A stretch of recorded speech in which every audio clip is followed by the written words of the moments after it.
Hello, everybody. Welcome to Cartoon Boom. This is a show where we wake up with the Saturday morning sun, pop down on the floor with a big bowl of sugary cereal, and watch our favorite cartoons, both old and new. I'm your golden cardigan wearing therapist, Joseph. And I never hit puberty. My name's Chris. And today we watched Velma. Yeah, that Velma. It's the one that everyone's talking about. Okay, as everyone knows, we're not really doing like suggestions in the same way. So this one was just one we wanted to cover because, well, people had suggested it to us and wanted us to watch it and get our opinion on it. But mainly because it's still a topical thing that we're going to cover for a change instead of years down the line when everyone's forgotten about it. Yes. And we had people on Twitter and Discord and Twitch and Instagram and I think even an email all asking when we were going to talk about Velma. Yeah. Someone sent us a physical letter. It's like, please do Velma. Yeah. Someone broke into my house in the middle of the night and woke me up and they're just like, hey, are you guys going to talk about Velma? Yeah. And I was just like, it's 2 a.m. But anyway. Not why'd you break in my house, but it's 2 a.m. That's your concern. No, I understood. I understood why. I get it, but do it earlier or later. Seriously.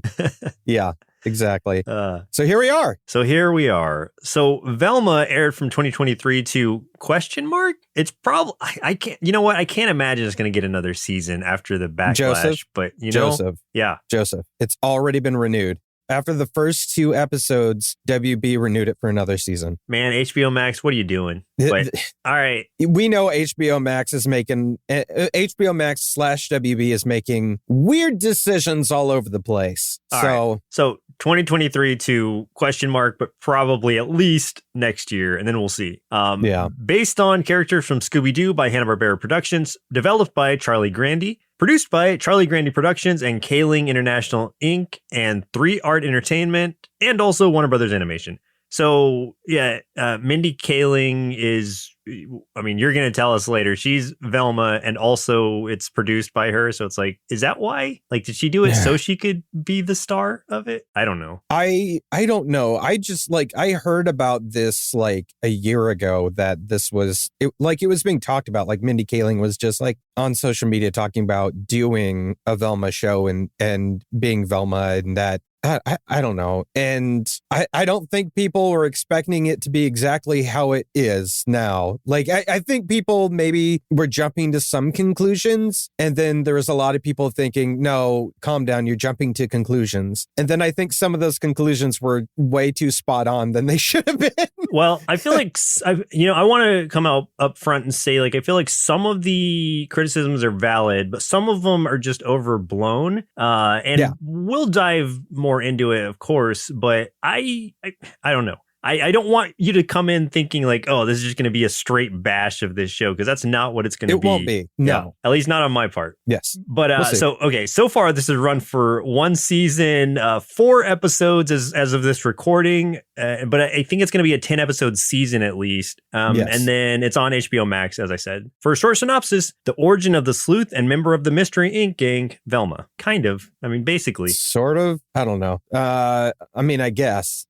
So who were some of the actors who played in this show? Well, as you mentioned earlier, Velma Dinkley was voiced by Mindy Kaling. Fred Jones was voiced by Glenn Howerton of Always Sunny fame. Daphne Blake voiced by Constance Wu. Norval Rogers voiced by Sam Richardson. Amon Dinkley, which is Velma's father, voiced by Russell Peters. Donna Blake voiced by Jane Lynch. Linda Blake voiced by Wanda Sykes. Those are supposed to be Daphne's mothers. And then William Jones, which is Fred's father, voiced by Frank Welker, the original Fred Jones. Yes. That's pretty much it. I mean, there's a lot more characters, but that's it for who I'm going to mention. These are the characters that show up the most, with the most like screen time and lines. So that's where we'll stop for today.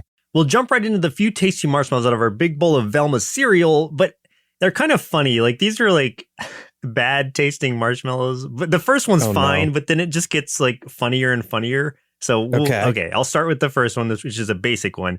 The series was marketed as the first adult and mature take on the Scooby-Doo franchise with profanity and graphic violence. While this is true for the animated works, the live-action Scooby-Doo 2002 film was written and filmed to be a more mature and raunchier take on the series with a PG-13 rating, But after the failure of Josie and the Pussycats 2001 live action film, it was hastily recut to be more family-friendly PG film. So the 2000 Scooby-Doo film was supposed to be a lot more adult initially. Interesting. Yeah. Huh, but they saw how people reacted to Josie and just backed off. I didn't really watch it. Like, I've seen clips of it, but I've never actually watched those movies. I've not either. I just know that Matthew Lillard is a delight, and I love Sarah Michelle Gellar and really everyone who's in the movie. So I don't have any reason that I haven't watched it. It just didn't appeal to me at the time. Maybe I will check it out. I guess the only actor in those movies that I just don't know much about is Freddie Prinze Jr. Oh, yeah. He's great, too, though. Yeah. I mean, I assume he's probably fine. Like, all of the other actors and actresses in there, like, I knew them from a lot of other things and really liked them. He's just the only one that I didn't really know anything about. So I was kind of like, but yeah, I never watched it. Yeah. Same. Okay, so the funny ones, and it's funny because people are just so mean that like they stack up on top of each other, and it was like 3 different marshmallows in their trivia that were kind of doing the same thing. So it starts with the lowest rated project ever produced by Warner Brothers Animation, surpassing Thundercats Roar and Little Ellen from 2021.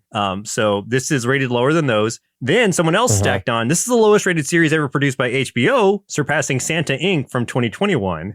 And then someone else stacked onto that, the lowest rated animated project of the 21st century, tied with Food Fight from 2012. Oh my gosh. So people are just like, the trivia, like half of it is just people ragging on it, saying it's the lowest rated thing out of such and such. It's all of them trying to like just destroy this top thing. each other. Yeah. Yeah. And it feels like I wanted to like it more only in spite of these people who are just like piling on it. And I like it fine, but it's like, man, these people are just ruthless. Internet people are so mean. Oh, yeah.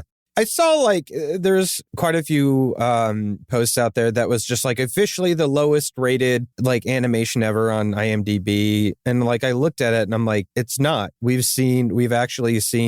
done some on our show that are actually lower rated. Yeah, we've seen worse. Like it's got a 1 star, but we've actually done one that was less than 1 star before. We've reviewed and seen worse. I can tell you that up front. Yes. So yeah, not true. So yeah, untrue. But it is a 1.8 as far as when I looked yesterday, which is very low, understandably. Well, yeah. And like, I mean, the Christmas tree is 1.4.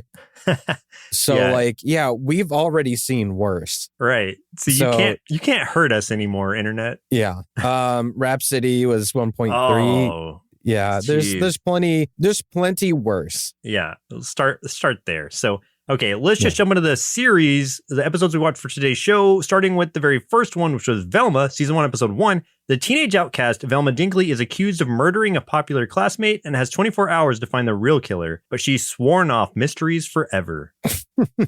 Let's talk about, I think that the big thing that a lot of people are upset about is, let's talk about the characters. And this is the first thing I want to point out.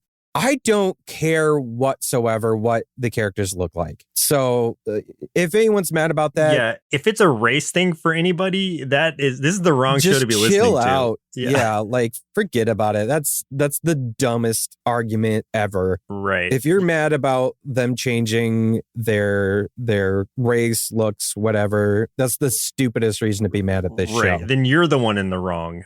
There's plenty of other things to not like about it. Yeah. So I'm just saying, if that's it, you are in the wrong spot. I could care less. Yeah, so Velma is Indian, Pakistani. I'm not sure. I don't remember exactly what they said in this, but she is... The personality, though. Yeah, she's very crass, for sure. Extremely crass. But a know-it-all. Yeah, I mean, she's not that far off from, like, this is what I want to say. Velma in the original series, if you pay a lot of attention to her, that Velma is very sassy. Yeah. She can be a little crass. She can be a little bit of a know-it-all. They basically just took all those things to the extreme. And added like a dose of like extreme narcissism to her. So I think that's the big problem here is they kind of made Velma a narcissist a bit here, where like Velma doesn't really see her like she can't be wrong. Yeah. In her own head, like she can't be wrong. I guess let's touch on other characters before we really go into like the root of her own personal issues, because that's a whole thing. Yeah, I do want to do that. Okay, so let's do Daphne next. So Daphne is the stuck-up, like popular kid, the mean girl, mean girl, and they're in high school, by the way, during all this. And she's basically, she and Velma used to be best friends, and they grew apart when she became the popular kid and kind of, in Velma's head, kind of shunned her and pushed her away. But yeah, I guess as the series progresses, you kind of see like, oh, maybe this was like a 2-part thing, not just on Daphne's side. Yeah, more like Velma maybe pushed her away, and that's why she found other friends. But and the changes to Daphne, like as far as personality wise, like I think it makes sense. Daphne's always been kind of, not in like necessarily the original, but in like a lot of other series, she's like the rich, sort of naive archetype a lot of times, a little sheltered. But in here, she's not naive at all. She's incredibly street smart. In fact, more street smart than everybody else. I think that's a really good way to look at it, actually. She's like, Velma's the book smart one and Daphne's the street smart one, which actually gives her a lot more character than a lot of the series have. So I like that aspect. I think the part that I have a problem with is just how aggressive and mean she is all the time. Like that to me isn't a Daphne trait. Like that's not something I would have.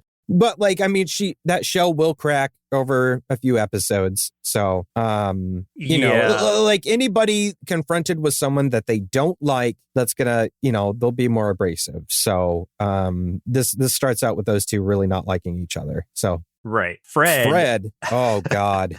Fred is Fred is different than Fred is anything. a totally different character, basically. He is a rich, entitled, like super entitled, like a white kid who hasn't hit puberty yet and is very defensive about it, but also doesn't know how to really do things for himself because he's been kind of handed things his whole life. This is, and this is the thing that I struggled with his character specifically. And like, I don't know, I've stayed away from, like, I know the general consensus is people hate this show, but I purposefully tried to stay away from a lot of the details as to why. But like, and maybe this is one of the things, I know there is something with Fred that people don't like, but and to me, I'm just like, are they trying to make Fred like developmentally disabled or something like that? It sort of starts to feel that way, and that they're poking fun of the idea of. I absolutely do not see that.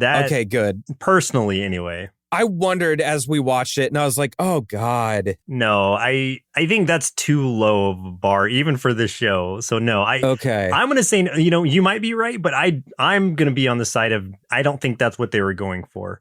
I think it's just an embellished version of an entitled white kid that they might be pushing so far to the point where it might seem like that, maybe. Okay. Yeah. And I mean, I think that is like, I don't know. Like, I think it where it is for me too, is because like I said, I didn't quite say this is what they're doing. It was kind of like, man, like it started leaning that way a little bit for me. Like we're just at the point where I questioned it. Like it made me uncomfortable a few times, just like, oh man, like this is getting, it's towing a line that is very uncomfortable a few times. But like, this is something that I brought up. I was talking with some people in a stream at one point, and they were complaining about this show being like centered around teenagers and being this super adult. And I'm like, but guys, we have had South Park for decades. Yeah, with literal children. With children.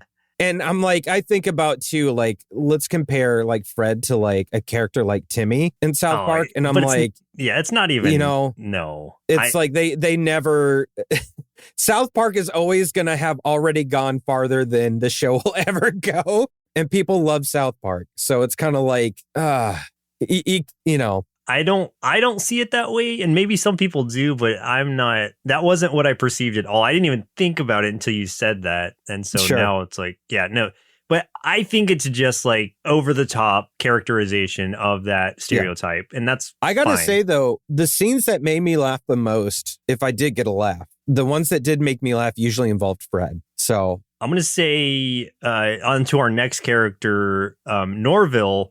That, like Shaggy, quote unquote, those are the scenes that made me laugh the most. Like, he was my favorite character by far out of everyone. I just really like the way that they approached him in this one and have him to the point where it's like, I want to say this first off. Like, there were a lot of people like on reviews and stuff who were saying like, oh, they don't even have Shaggy in here. Who's this Norville guy? Like, I'm a big Scooby-Doo fan. And it's like, well, let me sit you down for a second and tell you something. So Norville Rogers is Shaggy's real name and always has been. So anyone saying like that Shaggy's not in here at all, you need to check your facts, because I just want to lay that out there, because it was making me like, it was annoying me that people were like that jumping on top of that. But Shaggy is here. And I think what a lot of people just aren't seeing is like the development of these characters, like giving these characters time to develop and this like group time to come together. Like, they're wanting all these things like right off the bat. Like, they want Norville to be Shaggy, who's the same Shaggy we know. They want Scooby to be in it. So by the way, Scooby's not in this yet, but he's going to come at some point. You know it. People just are so impatient. They just can't wait for it to happen. Just let things unfold. This is the origin story. Yeah. Well, I do know that Norville ends up going on a date with a woman named Scooby. Oh, does he? I just haven't seen that episode. So that might be their version of Scooby. I don't know. Or maybe he gets a dog later and thinks back to his date and names the dog after the girl. I think that might be the way to go. I don't know. I don't know. I don't know. I like Shaggy's or Norville's character. I think great. He's a good character. I will say, and this is a little bit of like the other side of the coin, but also goes to your point too, is Norville is not the Shaggy that you're going to expect. He's not the Shaggy that you've grown up with. He's a different character for sure. But that doesn't mean he won't get there. Doesn't mean he's a bad character. Well, yeah. He's not a bad character, but the way that they're pushing it in the opposite direction, where he's very anti marijuana and everything, and it's been a long time joke in the whole Scooby-Doo franchise that Shaggy's always high or whatever. So this is playing the opposite side of that, but it's like, that doesn't mean that maybe he's not going to at some point experience it, because drugs are a big thing in this universe. Oh my God. So much so that Daphne's selling them at one point. Yeah. Daphne is a drug dealer in this show, just FYI. And Velma too for a bit. Yeah, that's true.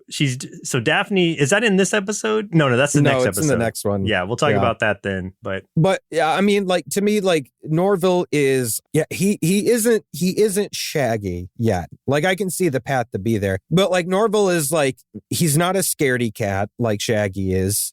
I mean, his character is very, very chill still, but more like a fun, like, hey, I want to hang out. Hey, I've got a big crush on Velma. His character is very much about trying to impress Velma any way he can and being friend zoned the whole time. Yeah, to comedic effect for her, so that's a whole thing.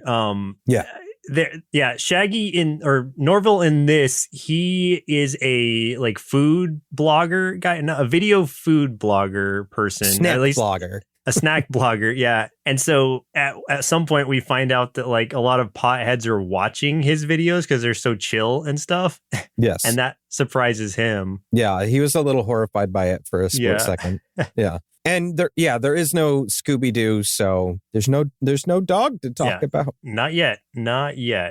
Daphne's two moms are hilarious, though. I love them. Oh, they're great. They're the detectives. Donna and Linda.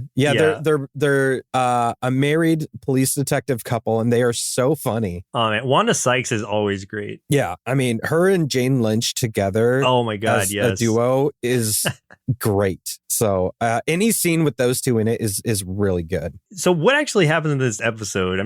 So this is like the intro to everybody. We've basically given you what this episode did. Well, and I mean, we get introduced to everybody in this. And I do want to call out one thing, though, that was like an immediate, like, oh, really? Was it the cockroaches having sex? Well, no, it was like the first 5 minutes of this was like hypersexualizing teenage girls. Oh, yeah. That really rubbed me the wrong way right off the bat. And it's the very first scene of the show. And like, and it's just like, I mean, they were doing commentary on it, but you're literally seeing like 15, 16-year-old girls just nude in the showers and like another one trying to egg them on to make out and stuff. And then they start fighting. But it's just...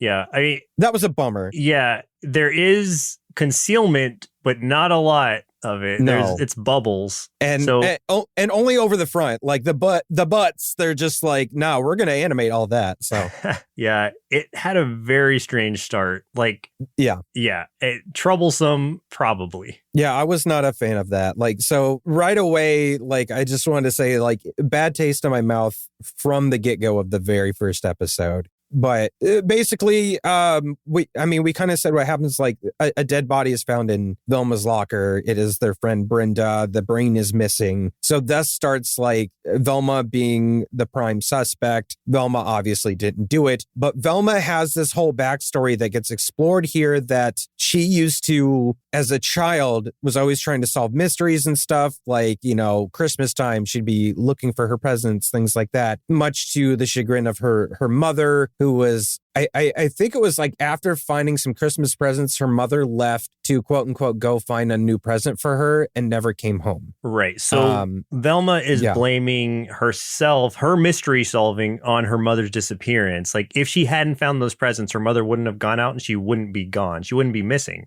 So that has led to anytime she is trying to solve a mystery or does anything that remotely resembles solving a mystery, she has these crazy hallucinations, which are pretty cool scenes, actually, of like this ghostly woman like haunting her. Well, and that's one thing I wanted to talk about, too, is like I think the character design and the animation of this show is super good. I really do like it. Yeah. Yeah. And I think that that's something that gets glossed over and like they're not really getting credit for. The animation's fantastic. It looks great. Mm-hmm. It looks better than most shows, to be honest. So animation is great. The voice acting is great. Yeah, there's some highlights for sure. I would say this. I think the voice acting is great except for one. Oh, which one? Mindy Kaling. I don't think she's doing a good job. I don't think she's doing a good job at all. And this is why. Hang on. Yeah. The reason is because like, and I picked up on this really quickly too. Like, so Velma is going through like all this stuff, right? And she even has these huge hallucinations where it's like she sees these horrifying things and it doesn't come through in her voice ever that she's really that scared of it, even though her character might even like scream or something. It never sounds genuine whatsoever. Like I have nothing against Mindy Kaling. I really like her in any other show, like in any show I've seen her act in. But as a voice actor, I don't think she's doing a great job. Yeah. I guess I didn't really notice, but I guess she is kind of monotone as Velma. Yeah. I just kind of picture that as her character, but you know, maybe it's just the acting. Because it was almost like I was just thinking, and even as I was watching this, I was thinking it's like she almost feels like she has two modes. Either the look at this thing I found, or the I told you were wrong. And like she doesn't really fluctuate any more than that. Like she doesn't have a lot of soft moments. She doesn't have a lot of like big moments very often. Like even when it calls for something huge and dramatic, her voice doesn't really get there. Yeah, it's almost like she's doing a voice, but can't really not doing a character. The character to that voice, yeah. Exactly. So I think everybody else is doing a really good job. It's just that one specifically was standing out to me because that's the main character. That's the one carrying the show. And I felt like that was the weakest portrayal. But like, I think that Constance Wu as Daphne and Glenn Howerton as Fred specifically are killing it. They are doing an amazing job with their characters. Oh, yeah. Yeah, they were hilarious and really spot on with all their work. Absolutely. So it comes to a point where the whole episode is really like Velma trying to prove her innocence. And then it leads us to Fred, where everyone thinks that Fred has done it, but killed Brenda. Killed Brenda, yes. And it ends with him like them finding out that his thing is like he hasn't hit puberty yet, and they think that because of that, like Brenda, who had a camera or whatever, and there's all these clues like tied back to Fred. they think that like she caught something on camera and he killed her for that so that wouldn't be revealed. So he ends up getting like shot in the legs by the detectives while he's trying to he's trying to write Velma a check so she won't tell anyone about it, but he comes off really aggressively. And so that is a funny scene though. Yeah, that was pretty good. I do want to give them credit. They do have some funny scenes. But this is the one thing I want to point out though. They do like wall-to-wall jokes, but most of the time I'm not laughing. I'm not smiling that much. But there are a few they do that do get me pretty good, and that was one of them. There are some that really push through. Yeah. But there's also like, I guess one of the things that annoyed me about about the show in general was they were almost doing a thing just about every episode, maybe every episode, where they're like, how about that cancel culture? Like, let's make fun of that for a minute and stuff like that. And it's like, yeah, I get it. Like, I don't like cancel culture either. It's whatever. But it's like the more you bring it up and the more you're like picking out, it's like you're almost letting them win. like you're kind of forcing that out. So at one point that was funny, but now it just feels like forced comedy, and you're grasping at straws when you're picking on something like cancel culture. There was a really big thing like that in episode 3 also that like I'll talk about that when we get to that one, but there's a very similar part of episode 3 that was just it was beating a dead horse at some point. Yeah, at one point I know Norville's dad said something that was in that same vein, but that might have been the 3rd episode. I think it was. I don't know. But yeah, so they end up like, so Fred gets taken in, and then as we're ending the episode, they find another dead body, Krista's dead body, in Velma's recycling bin, also with no brain. So it's like the killings have continued, and the mystery still hasn't been solved. It is kind of funny, like the very first time when Velma sees that the brain's missing with Brenda, and she screams she has no brain, and like everyone looks at her like she's judging her, and she's like, I'm not commentating. She literally has no brain. Yeah. In the 2nd episode, we've got, this one is The Candy Woman, season 1, episode 2. Daphne's mom search for a drug dealer. Velma's dad defends Fred in court. Velma and Norville try to scrape up $500 to pay Daphne for the police files on Velma's missing mother. Oh, there was something that happened in the last episode I forgot to mention, and it happens again in this episode, and I just wanted to bring it up. There was a part in the last episode, like it has to do with Fred. Fred is the funniest part of this show for me. But like Fred goes to defend Velma at one point in the school because people are being like mean to her, and he runs into a group of students and he just chucks this paper cutter as hard as he can. He's like, enough! And he throws it, and it just rips this other kid's leg off. Yeah. It just falls over. In this 2nd episode, that same kid is trying to recover. At some point, like somebody runs into him and his leg falls off again and just starts shooting blood all over the place again. I just wanted to bring that up because like every time that kid loses his leg, it just made me laugh, which is a weird thing to say. There's some funny stuff that happens in the background that's not even like really brought to the forefront. Yeah, it's usually background stuff. Yeah. So it's pretty good. But yeah, as you were saying, like Velma is asking Daphne to get her mom's cold case file since Daphne's moms are the detectives, but Daphne needs $500 of her own, doesn't reveal why yet. So she's just like, you can give me $500, I will do it. And to help with that, she's just like, hey, you can help me make $500 by selling drugs, which is what they start doing. Norville knows that Velma needs $500, so he's trying to sell a sword that he has. Yeah, like a replica sword. Yeah, he's just trying to make $500 because he thinks it'll win Velma's love. He even tries to sell his kidney. Yeah. Which is a fun scene. That was a pretty funny scene. But yeah, that's basically a lot of this episode. And the names of the drugs they mentioned are called Zoinks, Jeepers, and Mystery Machine. Those are the 3 drugs they're selling. Oh, but also ganja. Oh, and ganja. Yes. Yeah. So, but yes.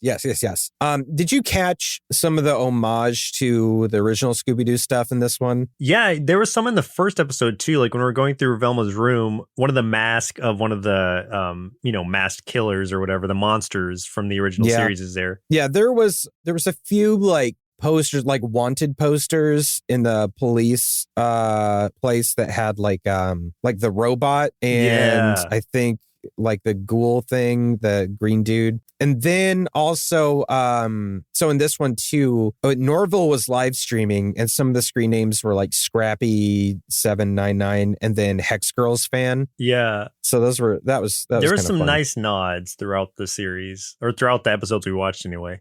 Okay, so the reason that Velma's dad is he is representing Fred in this case because he's a lawyer. He's a lawyer.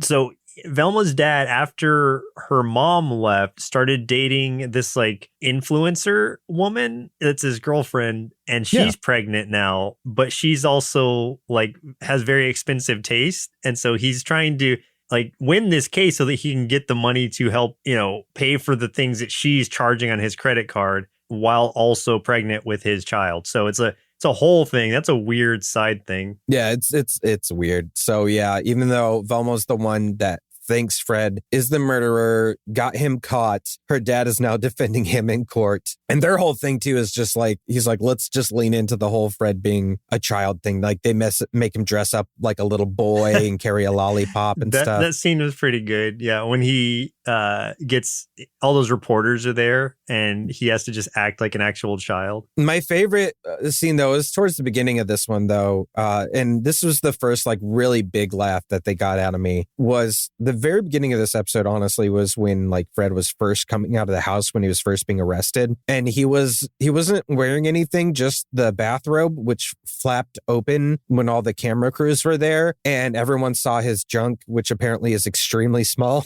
because he hasn't hit puberty. Yeah. And his dad, and the fact that this was Frank Welker's voice is what makes it, jumps in front of him, was like, it's not small, it's just scared. That got me. A lot of this episode is that representation and that court case going through. On the side of that, Daphne is... back to the Fred thing real quick. During the reporter interview thing, it's like he's dressed up like a kid and everything. But then at one point, I don't remember if like the wind blows or something, but like one of his fake eyelashes falls down and like makes him look like Hitler. Yeah. It's on his upper lip and he looks like Hitler. So they all are like, oh, he's Hitler. Yeah. Yeah, that was pretty good. Completely turns against him. Yeah, everyone turns against him again, of course. So we find out that the reason Daphne is selling drugs and trying to save up all this money is to hire a private investigator to find her real family, because she's not sure where she came from and she wants to know, since her mothers are adopted mothers, obviously. And her adopted mothers, speaking of, go in disguise as they're disguised as like high school kids in this episode, but very poorly. And trying to buy drugs. They're trying to fake buy drugs so that they can find the candy man, which is the drug person, selling all these like quote unquote candies to the other kids or whatever. Yeah, and I'm trying to think of like what else really happens. I think I'm trying to think there's any real big reveals. I guess the other big reveal is that she ends up getting the cold case file from Daphne, and they see that the last place that her mom's cell phone pinged, she was at Fred's place. So it's basically like, throwing more suspicion towards Fred and his family. But this time as far as her mom's disappearance. There were a couple of big things that happened, though. One of them being that Velma and Daphne like touch hands at one point, and they made out. Yeah, I forgot about that. At the very end, they started making out. They make out in order to pull Velma out of her hallucination, which Norville normally has to do with comedy, but he wasn't there at the time. So Daphne's freaking out, trying to figure out what to do. Well, you say it with comedy, but it's him expressing his real feelings. And then she thinks it's all a joke and just laughs. Yeah. Yeah. And so that pulls her out of those hallucinations. And so does, in this case, Daphne's kiss, for these feelings that you're kind of seeing like strewn out throughout this episode, because when they accidentally touch hands at one point, you see both of them like blush. Sparks fly, essentially. So there's more to this than just a friendship at that point. We also find out of how inadequate like Fred is at adulting at all, or like really how stunted his growth has been by how he's been served his whole life. Because this is where we see he can't even like properly cut a steak. He doesn't know how to like serve himself food because he's someone else has always cut it for him, done the cutties, which is what he calls it. Cutties. Yeah. Cutties. And so that's how they represent it in the court case. And they're like, all right, well, now we're definitely going to win because it's proven that he's, essentially a child. In his mind. And so that's where it gets to the point where Fred starts freaking out about that, grabs the knife and just starts gets, I guess, steak sauce all over him. So it looks like blood, and then just starts threatening the courtroom. It's like, you think I can't do it? Just that kind of stuff. So it's like he's found guilty after all. So the whole case failed because he just freaked out. The thing about him is he has a really short and bad temper. That's something else. So yeah, there's a few big reveals there as far as her mom, and then Velma and Daphne, and then also Fred ends up going to prison. Also, we should say, and this is kind of a little nod that I wanted to point out, where at one point Norval dresses up in a suit and a top hat and a monocle, and I think that's a nod to Uncle Shagworthy from the original series. Yeah, I'd say so. That's it. I just wanted to point that out. Sure. The last episode we watched was Velma Kai, season 1, episode 3. Velma and Daphne must work out their complicated relationship in a self-defense class arranged by Principal Rogers for the female students. In the meantime, Norval seeks answers from Fred. So Velma wants answers from Fred, hey, my mom was at your house the night she disappeared. What the heck? But Velma gets too wrapped up in other stuff. Her head is trying to figure out her feelings for Daphne because they just made out, and Velma's super into it, wanting to know if Daphne's into it. But also her and Daphne are sort of frenemies, and she's got other stuff going on in this tournament that we were just talking about. So Norval takes over posing as a therapist in prison, and is trying to do that because he gets his dad's cardigan, because his dad is the guidance counselor at their school. This is one of the funniest parts in this whole thing for me, was the whole cardigan thing. Every time that would come up and people would just be mesmerized by the cardigan, because Norval's dad reveals to him that's the trick to being a therapist or a counselor or whatever, is just wear a good cardigan, and then people will be disarmed by your how calm and unthreatening you are. There was one part that I thought was kind of funny, which was later on in that episode when Norval's dad's trying to talk to Velma and get stuff out of her, and she's like, your tricks won't work, you don't have your cardigan on. And then he turns on the little fountain and pushes it towards her, and she just immediately, it happens again. Yeah. So that was pretty good. Just all those therapy tropes. But she tries to get out of Daphne, if she has feelings for her, but Velma's also not being upfront and acting like she doesn't have feelings, which hurts Daphne's feelings. So Daphne acts like she doesn't have feelings. So then they end up having a fight, which leads Velma to steal Daphne's diary that she's always writing in, and try to expose Daphne's mental health issues to the entire school to humiliate her, because Velma's such a good person. Yeah. So this was a low point for her. It was cringy. And luckily, the school responded as they should have, which was what the heck? Mental health is serious and all that. Yeah. That I didn't expect. So I was like, okay, well, that's nice. I'm glad. Yeah. At least it wasn't I guess further promoted exploited. Or anything. Yeah. Exploited. Yeah. So the part with Shaggy's or Norval's dad that I wanted to point out was during, I guess, the initial therapy session he had with Velma, where she was talking about, this was kind of post fight that she had with Daphne, because they're doing that self-defense stuff, and that just really comes up, I guess, result in a tournament happening, a self-defense tournament, to see who the least helpless woman in the school is, or least helpless girl in the school, or something like that. And so, Daphne and Velma have a big fight, and just that's when like you said, the diary comes out. But at the counseling thing, that's where Norval's dad is talking to Velma, and she's defending herself. Well, she kicked me so much that it I don't know. Basically she kicked her really hard. I can't remember exactly what she said. And he's like, yeah, but you hurt her feelings, and that's a lot more serious nowadays. And so that's where it's another one of those jabs at cancel culture and sensitive people and whatnot. Yeah. And I caught that too. And I didn't care for that. I was just come on. It's just I don't know.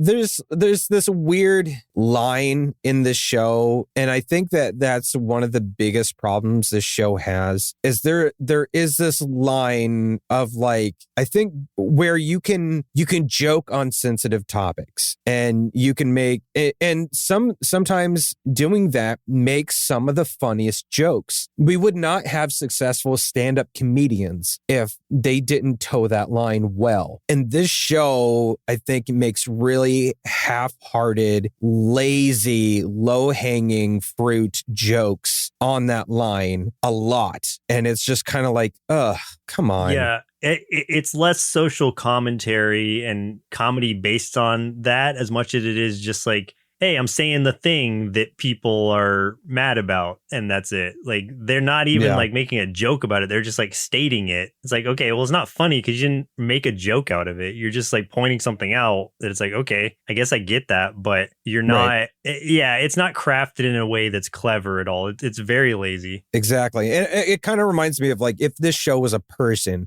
it's like everyone has that like cousin or friend or someone like that they see every once in a while. And like, you remember them as being kind of funny, but also kind of exhausting. And they will make jokes, and sometimes they'll say something really funny, but then like they just won't stop. And it's like, okay, we just enough. And that's, this show to me is a lot like that. It's like, okay, we get it. Stop. It doesn't know where to stop. Yeah. Yeah. There's a line and it keeps going over it. It feels childish. Yeah. Like for it trying to be an adult show, it feels childish a lot of times. And I guess there is an appeal to that for some people, but I don't think that makes for a strong show when all you're doing is poking at low-hanging fruit. Right. Exactly. So basically, like the big point of this was just Daphne and Velma admitting they've got feelings for each other, but saying like, let's not act on it. We're going to be friends. And then I guess the very end was like Norval. This part was pretty good. Norval got so successful trying to be a therapist in prison with his cardigan that he, I guess, started a therapy, like a group therapy session, but forgot about it and didn't show up. So all of these like prisoners were waiting and he didn't show up. So this one guy was just like, well, I guess I'll reevaluate myself and, study to become a lawyer. But Fred, like, as you said, has a short temper. He gets mad, throws a chair. And then he's like, the other guy's like, well, I guess we'll just riot instead. So then they start a riot and they escape prison. Yeah, the prison's literally burning. And Norval and his dad are watching it. And I like this part. His dad's like, son, I hate to say it, but you're not ready for the cardigan. Yeah. With medium power comes medium responsibility. Yep. And I really appreciated that. Oh, boy. Yeah. So then they're talking about, this is where kind of the mystery aspect comes in of like what happened to Velma's mom and everything. That's really an overarching story here, or mystery here. Yeah. Where Norval's asking his dad about something and questioning him, and he's avoiding it, and he puts on the cardigan, and that's what kind of pulls him out of it, disarms him, and then it kind of like, this is episode 3, so it probably goes into it in the next episode, but I'm not sure, where he's saying like, son, there's something I need to tell you about your mother. And that's where it cuts off for them. Yes. And yeah, we see that Velma obviously has unresolved feelings about Daphne as she's like drawing lipstick on, or putting lipstick on her hand and making out with her hand. Pretending it's Daphne. Yes. Yeah. Oh my God. Yeah, so those are the episodes that we watched, cringy as they were at times, but not all bad. Yeah. But Chris, it looks like it's about time we send our kids to help Velma solve the mystery of her missing mother, or maybe just help Fred learn to cut a steak. Then see what they thought of the show Velma. I was super excited for a new Scooby-Doo cartoon, but there's no Scooby-Doo. Or really that much of a Shaggy, for that matter. Or Fred. And the other characters are pretty different, even though they all have the same name. And wait, why did this get made? This show was way too adult for my innocent eyes. Plus, wasn't this show supposed to be about Scooby-Doo? Well, then where's Scooby-Doo? Or Scooby-Dum even? Or Scrappy? Actually, never mind. They have my permission to leave Scrappy out of this one. I think most Scooby-Doo things would have been better without Scrappy. I mean, there's a reason, like, even though I said I didn't watch those, the live action movies, I did enjoy that they did make Scrappy the villain for one of them. Oh, that's right. Yeah. Yeah. I think that's hilarious. So, yeah, Scrappy had his purpose, but it was brief, and then they just cut him out entirely, which is for the better. Yeah, as all things should. They should always cut out Scrappy. More Scooby-Dum, no Scrappy. Yes, more Scooby-Dum. Even Scooby-D, who is another family member that I remember. Why not? Whatever. I'll take all the Scoobies except for Scrappy. All the Scoobies, less Scrappies. Exactly. So overall, what do you think of this thing? This show? This thing. Yeah. Coming into this show, while it's still facing heaps of backlash from Scooby-Doo fans or just angry internet bandwagon people or whoever else, made it a little tough to watch it without some strong preconceived notions, but I did my best to ignore all of that and go in with as open a mind as I possibly could. And honestly, I didn't hate it. Like, it wasn't the smartest or funniest adult animation out there by any stretch of the imagination, but there were some parts that I legitimately enjoyed and that did make me laugh, which is more than I can say for some of the truly bad cartoons we've watched on this show, like we were talking about earlier. Like, I know this is probably going to be an unpopular opinion, and I accept that. But look, if you're in the mood for a more mature Scooby-Doo show and just can't bring yourself to give this one a chance, just go check out the Groovy Gang on Venture Brothers and thank me later. Yeah, that actually makes a lot of sense because I was going to say, this reminds me of like if Venture Brothers wasn't as good. You know? Yeah, exactly. If they're like, let's make Venture Brothers, but not make it good. And the Groovy Gang is a specific like nod towards the Scooby-Doo whole thing where they've got all the characters, like even like a Scooby character there. So It's like, it might just be one episode. I'm not sure. I don't remember if they show up again, but just look up Groovy Gang on Venture Brothers and you'll see what I'm talking about. Okay. I'll have to watch it because I haven't seen Venture Brothers for so many years. What would you rate it overall, though? Overall, I'd give Velma 2.5 big bowls of Norval's the best character by far cereal out of 5. And really think if you separate it from the source series, it is not nearly as bad as the vocal majority would have you believe. I mean, it's not great, but it's definitely better than 1.8 IMDb score. So there it is. Yeah. Overall, I think the show looks good. The animation, the character designs are great, to be honest. Like, there's no denying that. If you say that it doesn't look good, I think you're a liar. However, a lot of the writing and some of the other stuff just falls kind of flat for me. Like looking at this, like you were just saying, looking at this as a standalone, like pretend this has nothing to do with the Scooby-Doo legacy of characters. And let's go in thinking about it as its own IP. I think the overall plot is fine, but there are a lot of, I don't know, the moment to moment spots fall really flat for me. There are moments here and there that give me a chuckle. There are some good character growth moments, but to me, that was like 10% of the show. The rest of it kind of ranged from like bland jokes to just something being done for shock value. And some of it felt just extremely careless, just kind of how we talked about, just constantly prodding at low-hanging fruit. So, like, the show started out with this super extreme hypersexualization of teenage girls. And, I mean, it was, as I said earlier, it was commenting on it in a way, but in a way where it was just kind of like saying, yeah, it's not okay to, you know, do sex, but it sells, so we're still going to do it anyway. Ha ha ha, is the message that they kind of put out there in that scene. So like there ended up being no point to the scene. And like, I feel like that perfectly summed up a lot of how I felt about the show. Like it constantly just felt like it shot itself in the foot with a lot of the writing. And that's my commentary without tagging on the idea that these are legacy characters. So if you factor that in, I mean, it does add a little bit more harshness to it. Like the idea that it's, you know, Velma, Daphne, Fred, Norville, aka Shaggy, is kind of arbitrary at times. Like they share the names and the looks of these characters. And some of them, you get the feel that like they do have some of the same personality characteristics, but a lot of them just aren't really there. In all honesty, I could have seen, and Joseph, maybe you'll disagree, but I really, honest to God, could have seen this have being its own show, and then they skinned it as the Scooby Gang for brand recognition. I really think they could have done it that way. I could be wrong, but I think they could have. because aside from some homages here and there in the background, there isn't a lot to link it to the original properties, aside from the homages, the names, and the looks of the characters. So overall, I would say that I would give Velma 2 bowls of "she has no brains" cereal out of 5. It's not the worst thing ever, but like I didn't care for it that much. I think the idea was novel and could have been cool. I just don't think it was done well. Yeah, even at its best right now, I think it's a middling show, like, which is why I gave it like right down the middle, because I don't think it's like horrible by any means, but it's also like it's trying to do too much to force comedy, and it's just kind of that's making the comedy actually feel worse because it's trying to like I don't know, bring up all these like social hot topics or topics aren't even hot anymore or whatever, just to try to stay relevant, I guess. But it's like it's failing at that because it's the whole low hanging fruit argument we had earlier.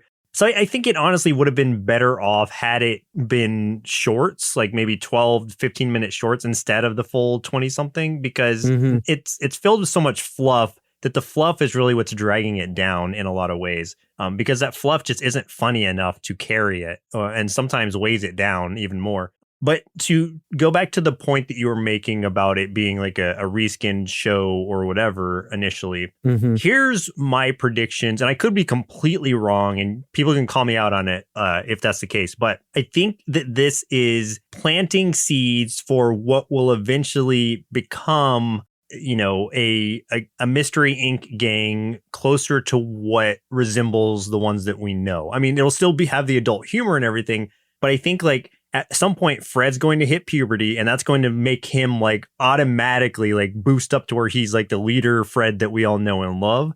I think Shaggy is going to start like smoking pot and that's going to chill him out a lot and make him a different character. Eventually, I think there's going to be an actual dog introduced, and probably in the way that you were saying, by Shaggy naming it after the girl that he dated or whatever. And then the other characters, I think, are obviously like they're already kind of making up Daphne and Velma. And that's what's going to be like the roots of the gang. Velma's going to get over herself a bit more and be more of a team player. And Daphne, I don't know what's going to happen with her family when she finds them, since that is her ultimate goal. But I think that's going to come into play in some way as well. So those are my predictions for like where the show's going. So I think it's like, maybe don't look at it as it is right now, but look at it as what it can be if they really back off of all the bad social humor and lean more into the character development. Yeah, and I kind of hope that that's where they're going. Like, I could see it taking that route, but like, yeah, I think that because of the writing, they are just shooting themselves in the foot through this thing so far. It's so like if they would get out of their own way and stop trying to force so much, I don't know. They're just trying to force so many like jokes down people's throats that aren't that good. Like, I just feel like they need brand new writers in this room, honestly. I think that like what they want to do, I understand and I'm fine with. It's just that the writing is not there. Either get the Venture Bros writer on hand or go talk to the guy who did Dan Versus and bring him on board. Yeah, I think that would work. Like they just need somebody new on that writing team. Yeah, for sure. So hopefully that gets fixed over time. I'm not saying it's going to, and this show might completely flop after this first season. I know it's got a second one coming, but who knows what'll actually end up happening. Yeah, I mean they could backtrack before then. So yeah, and I'm not saying like it's a great show by any means. So please don't be like, oh, Joseph is a huge fan of this show. It's like, I might not even watch any more of it. I don't know that I will, but I just wanted to come out and say that, like, I don't think it's as bad as people are saying it is. Yeah, it is not nearly the crapshoot that everybody is claiming it is. Right. So, like, I understand why people are mad about it. I understand why people don't like it, but it's been blown out of proportion, I think. Agreed. And you're allowed not to like it. So don't feel like we're attacking you, but it's just like, I want you to not like it for the right reasons, if that makes sense. Yeah. Be informed about not liking it. Don't not like it because somebody else on Twitter doesn't like it. Tells you not to. Exactly. Yeah, exactly. So there you go. So one thing I want to say thank you to our new patron, our new Twig level membership patron, ESNP12. Thank you so much for becoming a Twig level member over at the Nerd Sloth Treehouse. Very, very much appreciated. Yes, thank you so much. And to anybody who has been a member and still is a member, thank you so much. Yes, thank you. Thank you very much to all of our patrons, for sure. Well, listeners, looks like our milk supply is now run dry, so it's time for us to say goodbye. And next week, we'll be watching My Hero Academia, suggested via Patreon by ESNP12. Dang, he's coming in swinging. This is coming great. in swinging. As we said, folks, on the last episode, so the regular list is gone. We are starting afresh, and those patrons are gonna get their priority picks, and we wanted to start with patrons that just haven't had a show suggestion over the years, even if they've been a patron for us for a while. If they just haven't had a suggestion that we've done yet, we're going to prioritize those first. But yeah, so starting with our brand new patron, we're going to hop onto yours first, friend. So I'm excited for this one for sure. Yeah, that's great. I'm so glad we changed the system now, because now we're getting to watch a lot of things that we want to watch instead, and a lot more anime, I'm hoping. There will be a lot more anime this year than there's been before. I can tell you that much. So wonderful. We're really excited. Yeah. So jump on the Twig member train while you can before that list gets overdone. We're going to have to change it up again before it gets too full. Yeah. We have to reevaluate everything again. Yeah. Every year or so, reevaluate. Yes, for sure. Well, cool. I'm excited about it. Heck yeah. And once again, I'm Joseph. And I'm Chris. We'll see you next Saturday.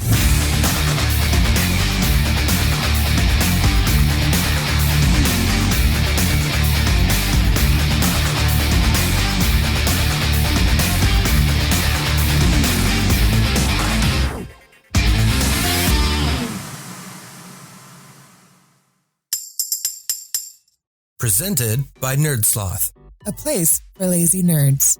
If you like what you heard, consider donating at patreon.com/nerdsloth so we can continue bringing you quality shows.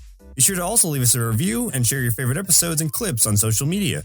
If you're looking for more content, visit us at nerdsloth.com.